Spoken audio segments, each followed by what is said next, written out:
नमस्कार, मैं हूं निकिता और आप देख रहे हैं सत्य हिंदी।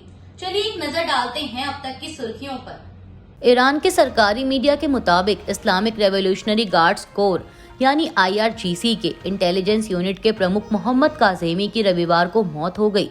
IRGC से जुड़ी तस्नीम न्यूज एजेंसी और ईरान की सरकारी टीवी ने कहा है कि काज़ेमी के अलावा उनके डिप्टी हसन मोहकेक और कमांडर मोहसिन बाकीरी भी इस्राएली हमलों में मारे गए हैं। इससे पहले फॉक्स न्यूज को दिए एक इंटरव्यू में इस्राएली प्रधानमंत्री बेंजामिन नेतन्याहू ने कहा था कि मैं आपको ये बता सकता हूँ कि हमने ईरान के इंटेलिजेंस चीफ और उनके डिप्टी को मार दिया है। ईरान के स्वास्थ्य मंत्रालय के मुताबिक शुक्रवार से अब तक इस्राएली हमलों में 224 लोगों की जान जा चुकी है। वहीं ईरान ने इस्राएल पर फिर से मिसाइलें दागी हैं। इसके बाद हाइफा, तेल अवीव और यरूशलेम में धमाकों की आवाजें सुनाई दी। इस्राएल की इमरजेंसी सर्विस का कहना है कि इन हमलों में 10 से अधिक लोग घायल हुए हैं। अमेरिका के राष्ट्रपति डोनाल्ड ट्रंप ने अपने ट्रुथ सोशल हैंडल पर लिखा है कि ईरान और इस्राएल को समझौता कर लेना चाहिए और वो ऐसा करेंगे। उन्होंने दावा किया कि जिस तरह मैंने भारत और पाकिस्तान के बीच डील करवाई है, उसी तरह इन दोनों के बीच भी समझौता करवा सकता हूं। ट्रंप ने लिखा कि भारत और पाकिस्तान के मामले में दो बेहतरीन नेताओं के बीच बातचीत में तर्क, सामंजस्य और विवेक लाने के लिए मैंने अमेरिका के व्यापार का इस्तेमाल किया। उन्होंने तुरंत फैसला लिया और वो रुक गए। ट्रंप ने इससे पहले भी कई मौकों पर कहा है कि भारत और पाकिस्तान के बीच उन्होंने संघर्ष विराम करवाया है। ट्रंप ने इसके बाद कुछ और उदाहरण दिए और लिखा कि उन्होंने सर्बिया और कोसोवो के साथ मिस्र और इथियोपिया के बीच भी तनाव बढ़ने से रोका था।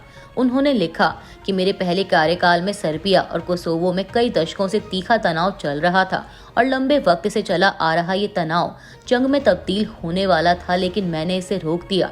इसके बाद ट्रंप ने मिस्र और इथियोपिया का जिक्र करते हुए लिखा कि एक बांध को लेकर दोनों के बीच झगड़ा चल रहा था, जिसका असर नील नदी पर पड़ रहा था। मेरे हस्तक्षेप के बाद अभी के लिए वहां शांति है। ट्रंप ने लिखा कि इसी तरह जल्द ही इसराइल और ईरान के बीच भी शांति होगी। कई बैठकें हो रही हैं, फोन पर बातचीत हो रही है। मैं काफी कुछ करता हूं, लेकिन मुझे उसका क्रेडिट नहीं मिलता, लेकिन मुझे लगता है कि लोग ये समझते हैं। ईरान के राष्ट्रपति मसूद पेजेश्कियान ने इराक से गुजारिश की है कि वो इसराइल को अपने हवाई क्षेत्र का इस्तेमाल ना करने दें। ईरानी राष्ट्रपति कार्यालय की ओर से जारी एक बयान के मुताबिक ईरान के राष्ट्रपति ने इराक से आग्रह किया है कि वह इसराइल को ईरान पर हमले करने के लिए अपने हवाई क्षेत्र का उपयोग करने से रोके। बता दें कि इराक भौगोलिक रूप से इसराइल और ईरान के बीच में मौजूद है। बयान के मुताबिक मसूद पेजेश्कियान ने इराक से अधिक सतर्कता बरतने का आग्रह किया है ताकि इराक क्षेत्र का ईरान के खिलाफ गलत इस्तेमाल ना हो।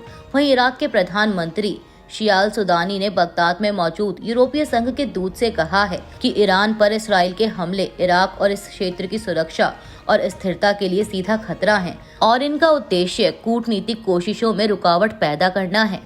ईरानी मीडिया ने स्वास्थ्य मंत्रालय का हवाला देते हुए कहा है कि शनिवार दोपहर तक इसराइली हमलों में 128 ईरानी मारे गए हैं और लगभग 900 लोग घायल हुए हैं। कुछ ईरानी संगठनों और आउटलेट्स ने खुद के आंकड़े भी जारी किए हैं। ईरान के सरकारी मीडिया ने कल खबर दी थी कि तेहरान में एक इमारत पर इसराइली हमले में 20 बच्चों सहित 60 लोग मारे गए। पूर्वी अजरबैजान प्रांत के गवर्नर ने कहा कि वहां 31 लोग मारे गए हैं, जिनमें 30 सैन्य कर्मी और ईरानी रेड क्रिसेंट का एक सदस्य शामिल है। ईरानी रेड क्रिसेंट ने कहा कि पश्चिमी अजरबैजान प्रांत में एक एम्बुलेंस पर हुए हमले में 2 लोग मारे गए।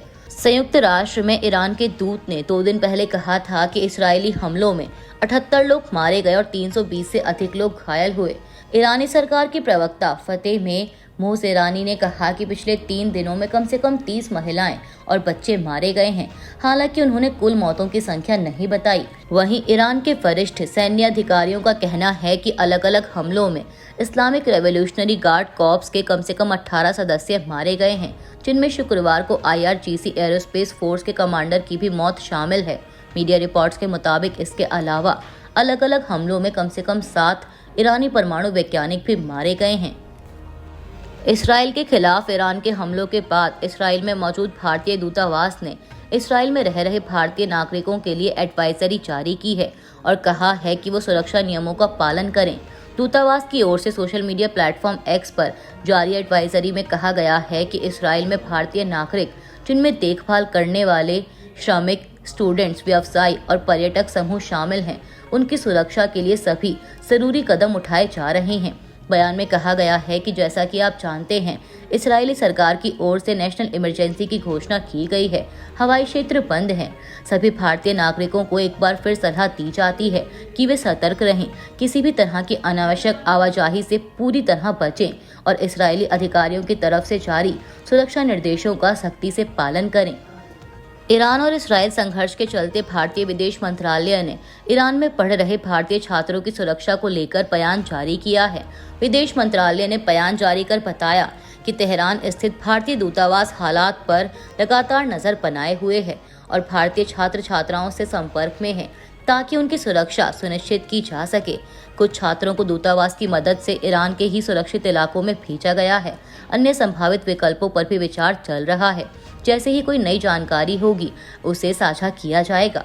भारतीय विदेश मंत्रालय ने यह भी बताया कि भारतीय दूतावास ईरान में रह रही भारतीय कम्युनिटी के नेताओं से संपर्क में है ताकि सभी की सुरक्षा और भलाई सुनिश्चित की जा सके। जम्मू कश्मीर के मुख्यमंत्री उमर अब्दुल्ला ने ईरान में रह रहे भारतीय छात्रों को लेकर विदेश मंत्री एस जयशंकर से बात की। उन्होंने सोशल मीडिया प्लेटफॉर्म एक्स पर लिखा कि अभी मैंने एस जयशंकर से ईरान की स्थिति, विशेष रूप से वहां मौजूद कश्मीरी छात्रों की सुरक्षा को लेकर बात की।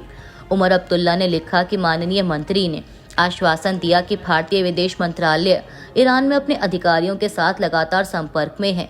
वहां मौजूद सभी भारतीय छात्रों की सुरक्षा सुनिश्चित करने के लिए सभी जरूरी कदम उठाए जाएंगे। वहीं ब्रिटेन ने भी अपने नागरिकों को इस्राएल की यात्रा न करने की सलाह दी है।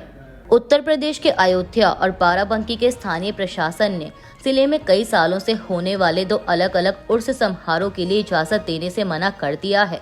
प्रशासन का कहना है कि इन दोनों कार्यक्रमों से जिले में शांति भंग होने की आशंका है और कानून व्यवस्था की स्थिति बिगड़ सकती है। इनमें से एक उर्स हर साल अयोध्या के खानपुर मसौदा इलाके में स्थित दादा मियां की दरगाह पर आयोजित किया जाता है। दूसरा उर्स सैयद शकील बाबा से जुड़ा है, जो बाराबंकी के फूलपुर इलाके में पिछले 75 सालों से हर साल आयोजित होता आ रहा है। विश्व हिंदू परिषद के कार्यकर्ताओं की शिकायत के बाद अयोध्या प्रशासन ने दादा मियां के उर्स की अनुमति रद्द कर दी। शिकायतकर्ताओं का आरोप था कि इन उर्स कार्यक्रमों में गाजी बाबा, जिसका संबंध बहराइच के सैयद सालार मसूद से बताया गया, के नाम पर भीड़ जुटाई जा रही थी। बाद में पुलिस जांच में सामने आया कि आयोजकों ने स्थानीय प्रशासन से उर्स दादा मियां के नाम पर कार्यक्रम की अनुमति ली थी, लेकिन वे गाजी बाबा उर्स के नाम से रसीद छापकर चंदा इकट्ठा कर रहे थे। अयोध्या सर्किल ऑफिसर आशुतोष तिवारी ने कहा कि उर्स दादा मियां के नाम पर दी गई अनुमति रद्द कर दी गई है, क्योंकि जांच में पाया गया कि उर्स असल में गाजी बाबा के नाम से आयोजित किया जा रहा था। अभी के लिए बस इतना ही। बाकी की खबरों के लिए बने रहिए सत्य हिंदी के साथ। Copyright disclaimer under Section 107 of the Copyright Act 1976. Allowance is made for fair use for purposes such as criticism, comment, news reporting, scholarship, and research. Fair use is a use permitted by copyright statute that might otherwise be infringing.